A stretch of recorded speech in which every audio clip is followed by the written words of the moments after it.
수능 특강 갈래 복합 첫 번째 정철의 성산별곡에 대하여 설명을 할게요.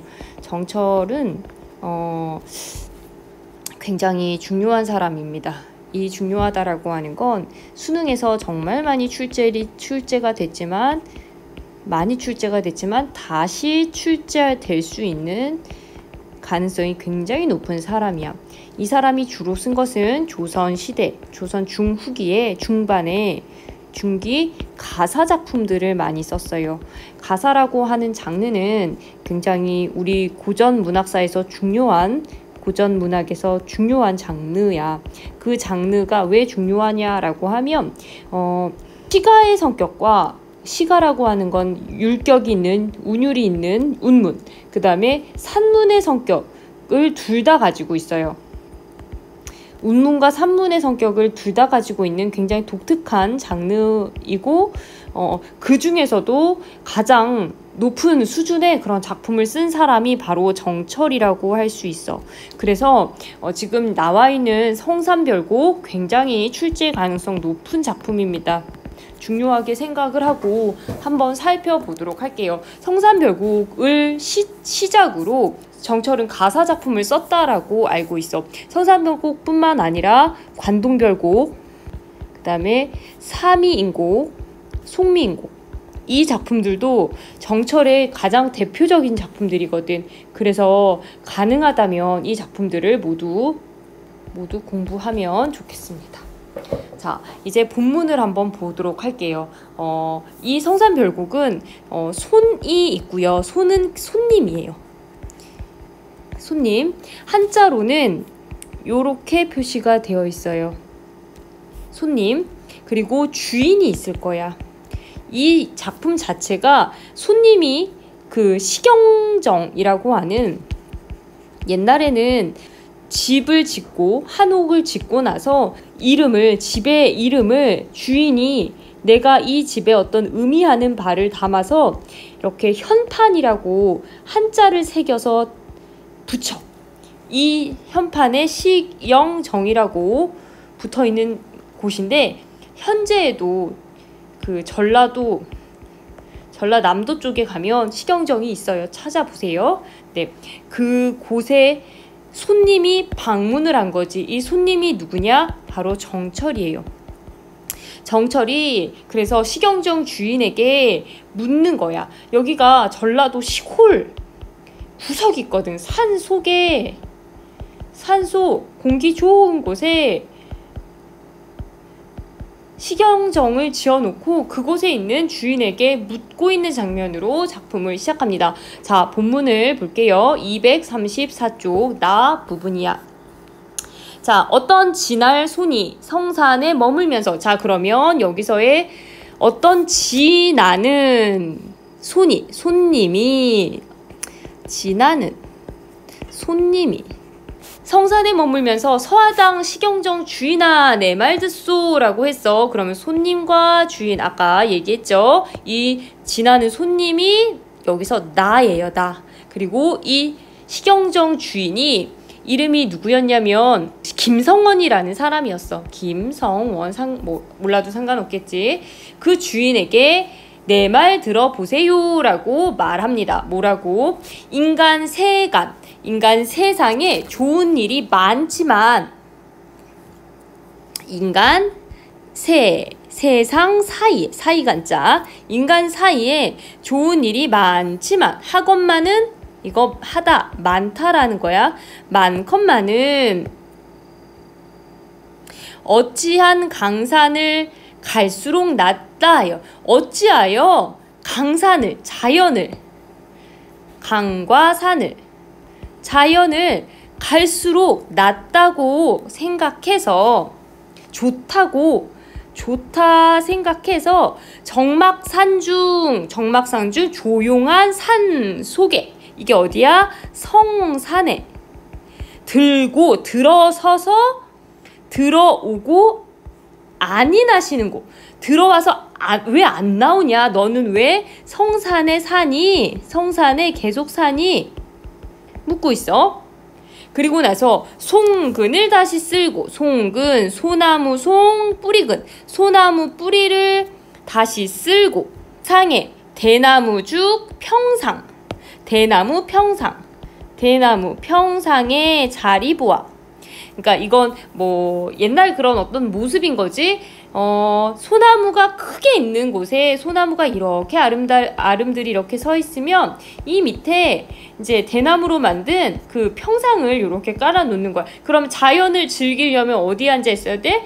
여기에 앉아야지. 그러니까 이 주변을 깨끗하게 정리하고 앉아 있는다. 뭐 그런 모습이야.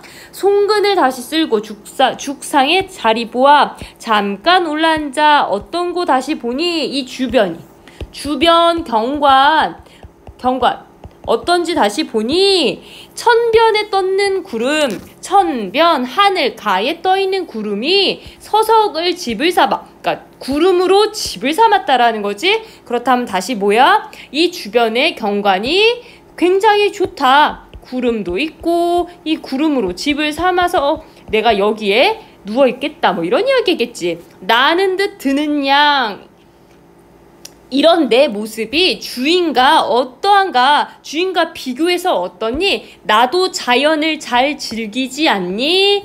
너만 잘 즐기는 거 아니고 나도 자연을 즐길 줄 안다. 뭐 이런 걸 얘기하는 거 아닐까? 계속 청개, 흰 물결이, 청개가 아니라 창개, 푸른 계곡, 푸른 계곡, 여기다 물 숫자 변 있잖아요.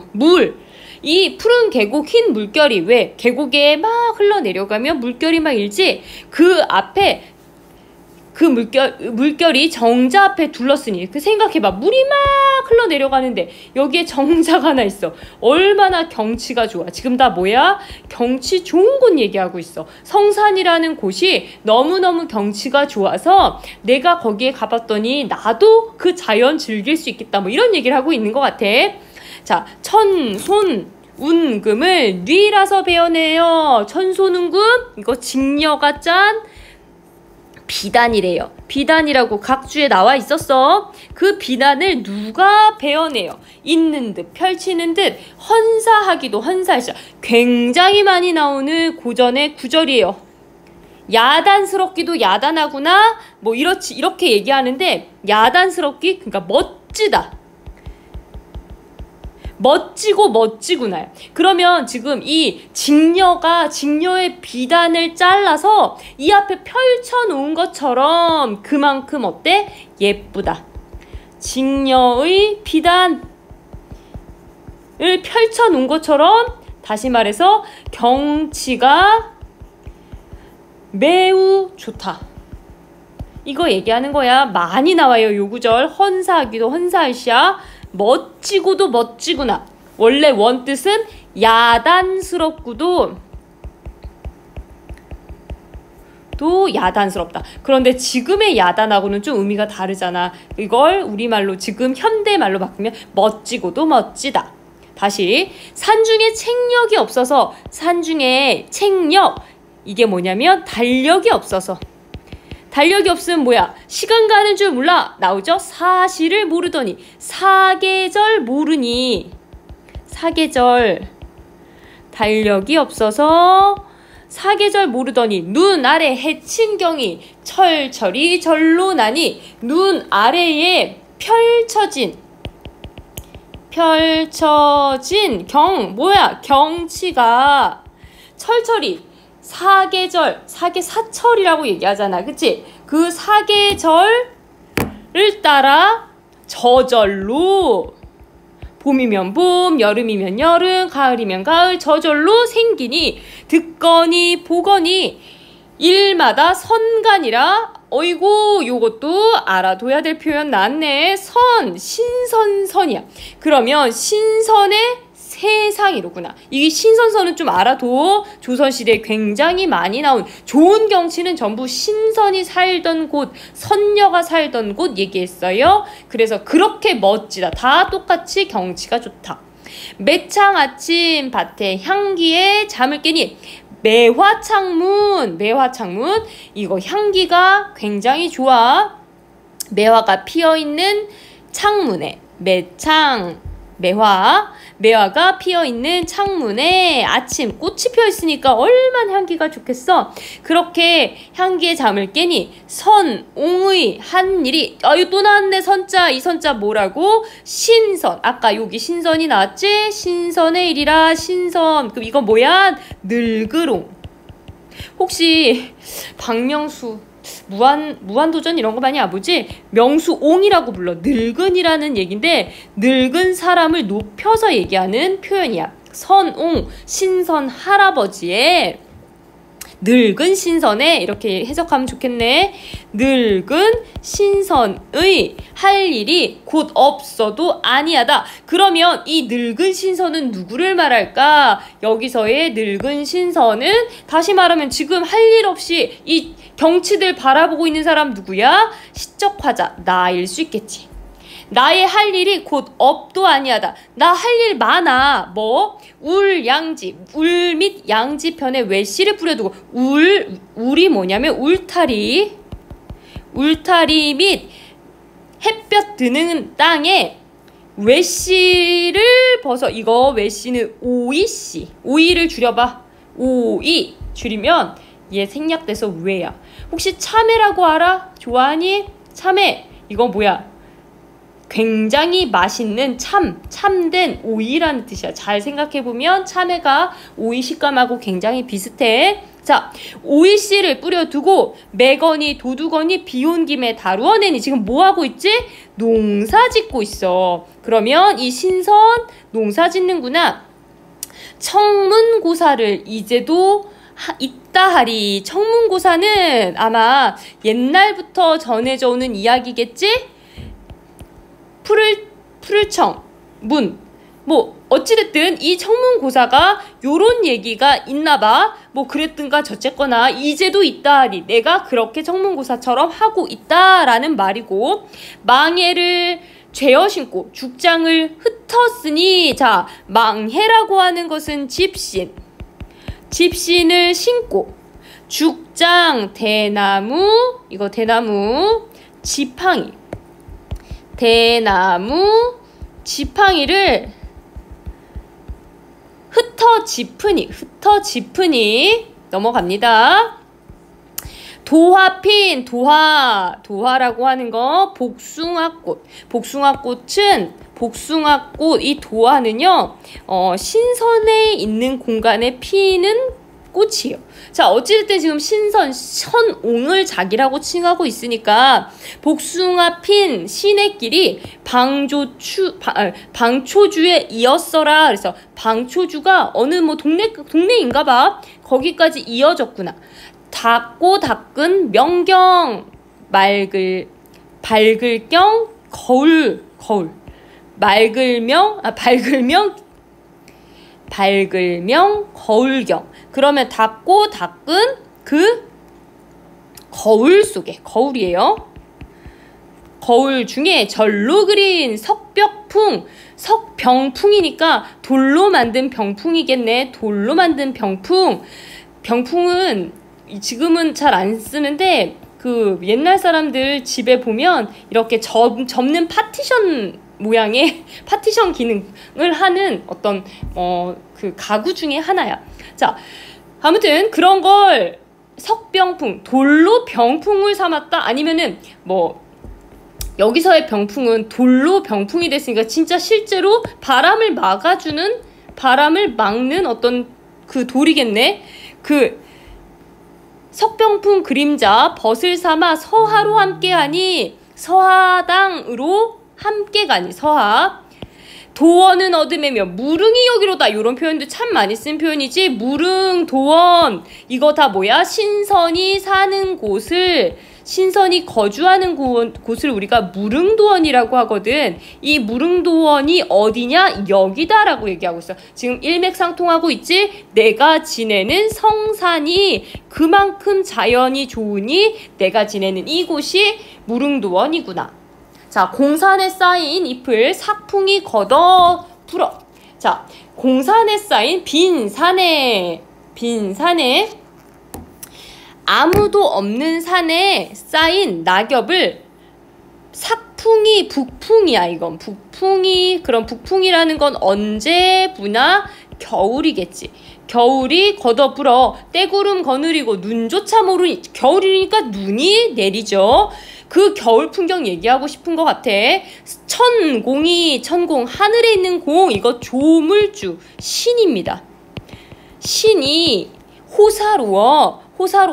일을 좋아해 옥으로 꽃을 만들어 온갖 만수천잎, 만가지 나무거든, 천가지 숲이거든. 그러면 이 온갖 나무를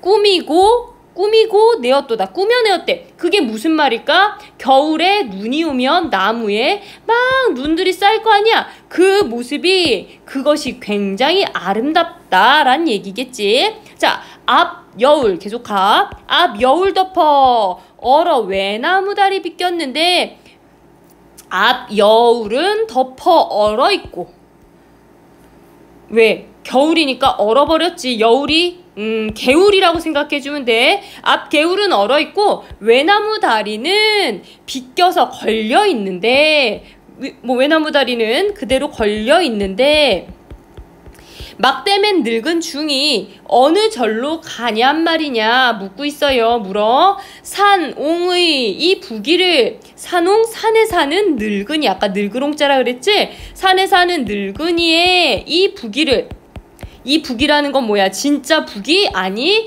자연을 마음껏 누리는, 자연을 누리는 부귀. 그 부귀를 남에게 자랑하지 마오. 왜? 경료굴은 아름다운 구슬로 만들었다는 달나라의 동굴인데, 지금 각주 나와있어. 그대로 읽었어. 그 경료굴 숨은 세계에 찾을 리 있을세라. 자, 요 표현 한번 우리 기억하자. 리을세라. 요거 조선시대의 리을세라는, 이거 좀 기억해. 두렵다란 뜻이야. 그러면 두렵다. 무엇이 두렵다? 경육을 숨은 세계를 찾는 사람이 있을까 두렵다. 그러면 이 경육을 숨은 세계가 누구야? 어디야? 누가 사는 세계야? 자신이 지내는 있는 공간. 내 공간, 나 혼자 이렇게 누리고, 내가 부자로 누리고 살고 있는데 누군가 이것을 함께 누리고자 오는 거, 나 두렵다. 자, 산중 벗이 없어 서책을 쌓아두고, 산중에 벗이 없어, 친구가 없어. 그래서 서책, 책을 잔뜩 쌓아두고, 만고 인물을 거슬려 헤아리니, 오래된 인물, 아주 오래된 고전들을 읽고 있겠지. 만고 인물들을 거스려 헤아리니 책 읽고 있어. 독서. 성현도 많거니와 호걸도 많고만 하라. 어디에? 서책 안에 성현도 많고 호걸도 많고 만나고 있어요. 하늘 삼기실제 생길 때, 곧 무심할까마는 하늘이 인간을 만들 때 어찌 무심했냐, 마음이 없었을까마는 어찌한 시운이, 어찌한 때와 움직임이, 흥과 망이 있었는 거. 왜냐면 지금 옛날 책을 읽고 있으니까 무언가 흥했다가 망했다가 이런 것들을 조금 읽고 있었나 봐. 어찌? 자, 모를 일도 많거니와 애달품도 끝이 없네. 요거 그대로 그냥 해석하면 되고요. 기산의 늙은 허유, 이런 고전에 고문에 나와 있는 그런 구절들을 그냥 가져왔어. 기산의 늙은 허유, 귀는 어찌 씻었던고, 어찌 씻었느냐. 박소리 핑계대고 지조가 가장 높다. 인심이 낮 같아야 볼수록 새롭거늘 세사는 구름이라. 세상사. 구름 같다. 구름 마이너스겠지. 험하기도 험하구나. 왜냐면 구름이라는 거는 해를 가리는 존재야. 해가 뭐냐? 스스로 빛을 내는 존재거든. 빛을 낸다. 빛은 곧 왕을 뜻해요. 그러면 이 구름이라고 하는 거는 해를 가리는 존재지. 구름이 덮어. 그러니까 왕을 가리는 존재는 뭐야? 간신무리. 나쁜 존재, 마이너스야. 그래서 고전 속에서의 구름은 좋은 뜻은 하나도 없어요. 다 마이너스. 세상에는 간신이 많아서 험하고 험하구나. 엊그제 빚은 술이 어느 만큼 익었나니 잡거니 밀거니 무엇을? 술잔을 잡거니 밀거니 실건 기울이니 마음에 맺힌 시름 걱정이 술 먹고 조금 마음이 풀렸다. 뭐 이런 얘기네요. 검은고 줄을 얹어 풍입송 타자구나. 이제 술 마셨고요. 그 정철이 술을 되게 좋아했대. 그래서 술 마시고 노래 부르고 이런 걸 좋아했나 봐요. 자, 검은고에 줄을 얹어 이제 검은고 노래 부릅니다. 손인동 주인인도 손님인지 주인인지 인동은 인지 손님인지 주인인지 다 잊어버렸다. 공중에 떠있는 하기 이 고을의 진짜 선이다. 진짜 신선이구나. 요대라고 하는 거 뭐 옛날부터 전해져 오는 그런 사자성어 고문에 있는 얘기예요. 고대 월하에 달 아래에서 혹시 만나지 아니하였는가. 어떤 고사성어 안에 이런 학이 되어서 진선을 만나는 어떤 그런 장면이 있었는데 그런 거 인용했어요. 손이 주인더러 이르되 그대 그인가 하노라. 손이 주인더러 지금 정철이 아까 전에 주인 누구였지? 김성원에게 이르되 그대 그인가. 그러니까 그게 무슨 말이야? 결국에는 서로가 너가 진짜 신선이니? 지금 묻고 있는 거야. 결국엔 그만큼 이 자연을 즐기면서 아무 걱정 없이 살고 있는 모습을 노래한 어떤 작품이다 생각을 해주면 되겠어요. 뭐 주제를 딱히 얘기를 하면 그 성산이라고 하는 그 성산에 사는 즐거움, 그걸 즐거움을 한자로 뭐 흥취? 뭐 이 정도로 생각해주면 되지 않을까. 그런데 이 성산에 사는 즐거움, 성산에 사는 사람들을 신선이라고 불렀고 그 신선이 선이라고 주로 얘기가 나오고 주인도 나는 객, 나와 주인이 모두 신선이구나. 뭐 이런 이야기를 쭉 하고 있다. 성산별곡의 이야기는 여기까지 마치도록 할게요. 이어서 유종호의 고향을 설명을 하도록 할게요. 유종호의 고향은 그 어린 시절 고향에 대한 자신만의 생각을 담고 있어요. 자기의 생각을 담고 있기 때문에 이 글의 종류는 우리가 수필이라고 할 수가 있겠지. 바로 본문으로 가봅니다. 여기엔 주로 그 중략을 중심으로 앞부분과 뒷부분의 이야기를 조금 생각을 해주면 돼요. 앞부분에서는 자기가 생각하는 고향이 어떤 공간인가, 그 고향 자체가 결국은 어린 시절에 대한 재구성, 그러니까 어린 시절 자기가 겪었던 재구성, 이 어린 시절에 겪었던 재구성이 결국은 그 낙원이라고 하는, 낙원은 천국이거든. 천국. 이 낙원을 표현하는 걸 그 종교별로 조금 달라. 교회에서는 천국이라고 하고요. 기독교에서는 천국, 그 다음에 아까 말했던 그 신선이 나오는 종교를 우리가 도교라고 얘기하거든. 그 도교에서는 무릉도원이라고 하고요. 불교에서는 극락이라고 하고요. 그러니까 똑같이 어떤 낙원이야. 죽음 뒤에 또는 가장 그 종교에서 최고로 좋은 어떤 공간을 이렇게 다른 단어로 사용을 하고 있어. 그 같은 의미, 비슷한 의미라고 생각을 하면 됩니다. 자, 본문을 바로 보도록 하겠습니다. 무릉도원 얘기를 전하는 도연명은 무릉도원 얘기를 전하고 있나봐. 사람이에요. 그 도연명이 복사꽃 지천으로 피는 마을에 복사꽃, 복숭아꽃, 그 마을에 봉숭아 나무집 아들이었을 거라고 생각해 보는 것은 결코 부질없는 공상이 아니다. 그건 그냥 공상이 쓸데없는 공상, 상상이 아니야. 왜? 경험이, 그 어린 시절의 경험이 낙원을 만든다라는 얘기를 하고 있었잖아. 이 도연명이 복사꽃이 가능한, 아까 전에 그 복숭아꽃 도화는 복숭아 도자, 도화는 무릉도원에 반드시 있어야 되는 꽃이라 그랬잖아. 근데 이 도연명이 그걸 얘기를 했다면 도연명의 어린 그 공간에는 복숭아 나무가 있었어 라고 생각해 보는 거지. 그런 의미에서 종달새도 뜨지 않고 꽃나무도 없는 삭막한 아파트 단지에서 자란 어린이가 뒷날 구상할 낙원을 상상해 본다는 건 섬뜩한 일이다. 왜? 아무것도 없는 그런 삭막한 낙원이 될 거라고 생각하니까. 삭막한 아파트 단지.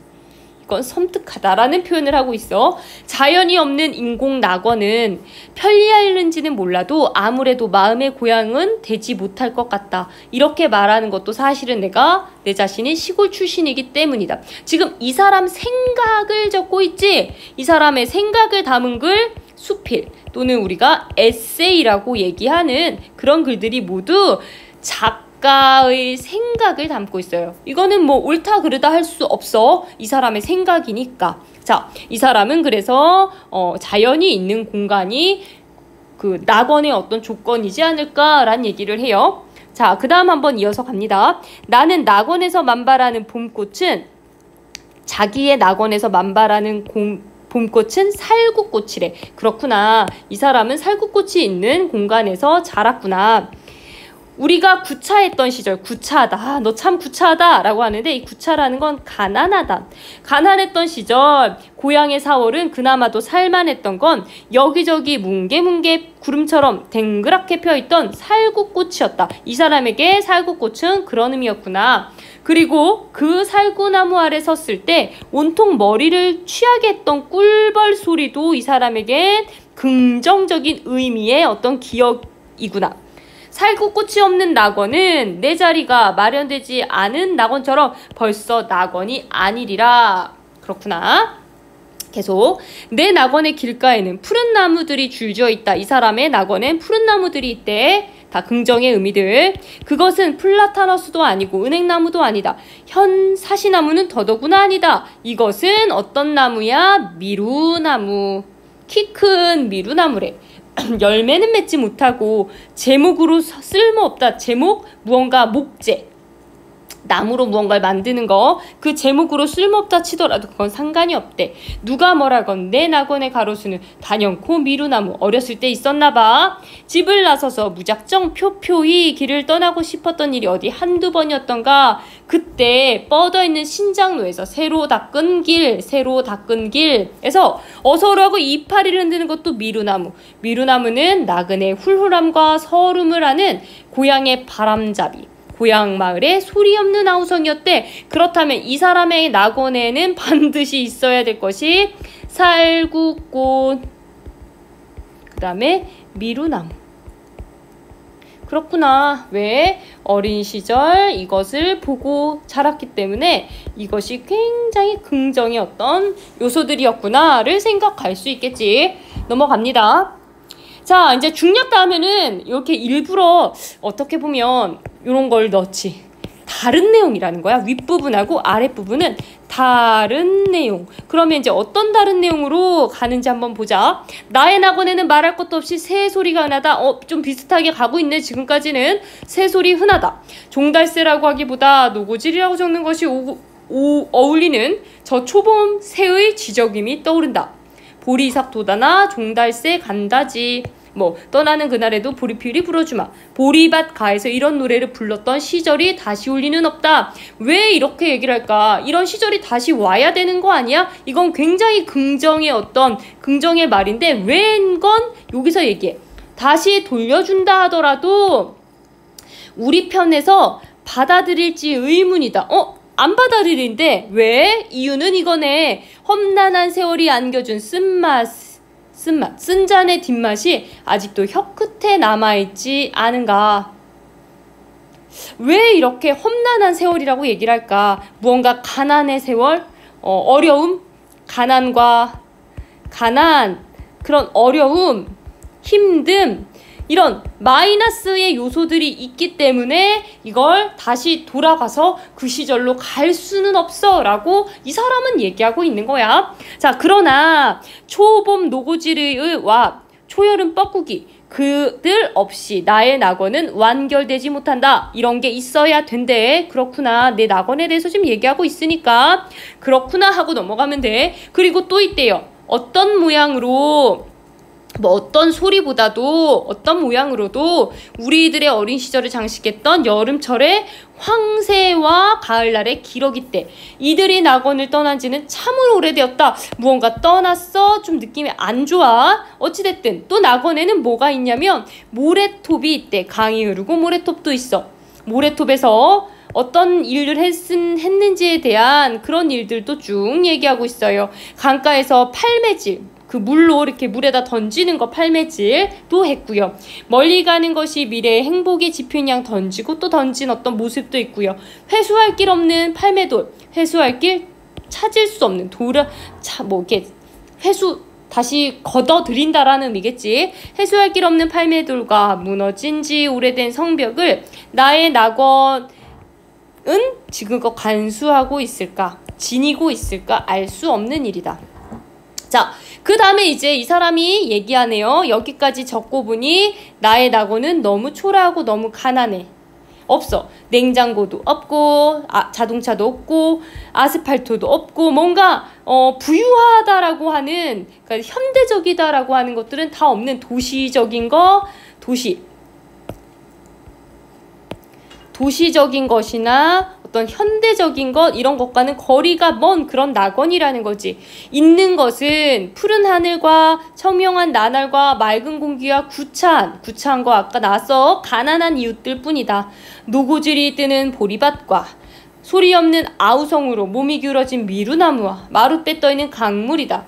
이런 거는 그럼 대비되는 거겠지. 냉장고, 아까 전에 얘기했던 냉장고나 자동차나 아스파트나 이런 것들이 도시나 현대를 얘기한다면 여기서 말하는 나의 낙원에 있는 푸른 하늘, 맑은 공기, 맑은 나날, 구차한 이웃, 노고지리 뭐 이런 것들 전부 미루나무, 나룻배, 강물 이런 것들은 모두 가난하고 시골적이고 시골 뭐 이런 것들이라는 거지. 그러면 유종호가 말하는 낙원이라고 하는 건 지금 대조의 기법을 사용을 해가지고 자기가 원하는 고향, 자기가 원하는 낙원 어떤 그런 것들을 이야기하고 있다라고 생각을 해주면 되겠죠. 그렇다면 이 글의 주제, 우리가 그렇게 얘기하는 이 글의 주제는 뭐겠어? 나의 낙원에 대해서 얘기하지. 나의 낙원이야. 그런데 어떤 낙원이야? 내 어린 시절 고향에 대한 기억이야. 이 어린 시절 고향에 대한 기억에 그걸 우리가 이제 구상하다라고 구상하는 나의 낙원을 얘기하고 있는 게 이 글의 주제입니다. 여기 지금 나와 있죠.